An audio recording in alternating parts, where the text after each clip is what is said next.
मुश्किलों और उलझनों की घनी छाया में मीरा अपने दिल और दिमाग को संभालने की कोशिश कर रही थी।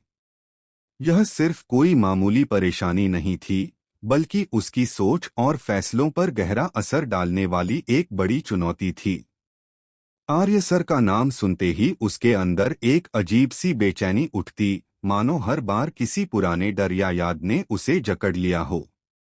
और फिर गायत्री जी के सामने अपनी हिम्मत और दिमाग का खेल खेलते हुए उसने कुछ ऐसा कर दिया जो उसने कभी नहीं सोचा था, उन्हें ठुकरा दिया। मीरा जानती थी कि यह सिर्फ आर्य सर या गायत्री जी की बात नहीं थी, यह उसकी अपनी गलतफहमी, अहंकार और डर का परिणाम था। अगर कोई दिक्कत है तो बताइए ना, उसने खुद से कहा, पर आवाज उसके अंदर से कांप रही थी। हर पल वह यह सोचती रही कि क्या उसने कोई बहुत बड़ी गलती कर दी है। और तब खुद से पूछती, गलती किससे हुई? मुझसे? हाँ, बिल्कुल मुझसे। यह एहसास उसे अंदर तक झकझोर रहा था। उसने महसूस किया कि जरूरत से ज्यादा एहसान लेना, किसी से मदद लेने की गलत आदत ने उसे इस स्थिति तक पहुंचा दिया था। अब उसने ठान लिया था कि चाहे जितना भी खर्च हुआ हो, चाहे जितने भी एहसान लिए गए हों, वह सबको चुकता करेगी। एक पाई भी नहीं रहनी चाहिए, उसने ठान लिया। लेकिन घर की गलियारों में और ऑफिस की बैठक में घटनाएं और भी पेचीदा हो रही थीं।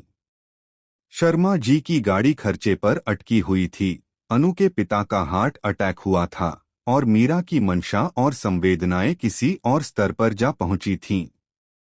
मीरा को खुद पर गुस्सा भी आ रहा था, क्योंकि उसकी मॉम की तबीयत खराब थी और वह उनकी देखभाल में लगी हुई थी। वह समझ रही थी कि उसकी वजह से किसी को नुकसान नहीं हुआ, फिर भी वातावरण में जो गहराई और सस्पेंस था, वह उसे अंदर तक हिला रहा था। कंपनी के कमिश्नर साहब की चेतावनी ने तो जैसे स्थिति को और डरावना बना दिया था। ब्रेन लॉ की जान को खतरा है, उन्होंने कहा। यह सुनते ही मीरा की धड़कनें बढ़ गईं। क्या यह सिर्फ एक दुर्घटना थी या किसी ने जानबूझकर आर्य सर को नुकसान पहुंचाने की योजना बनाई थी?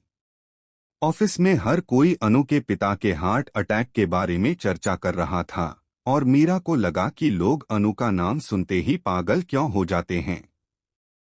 उसकी नर्वस स्थिति और बढ़ गई। मीरा की आंखों में प्रश्न थे और दिल में संदेह। वह जानती थी कि किसी भी हालत में वह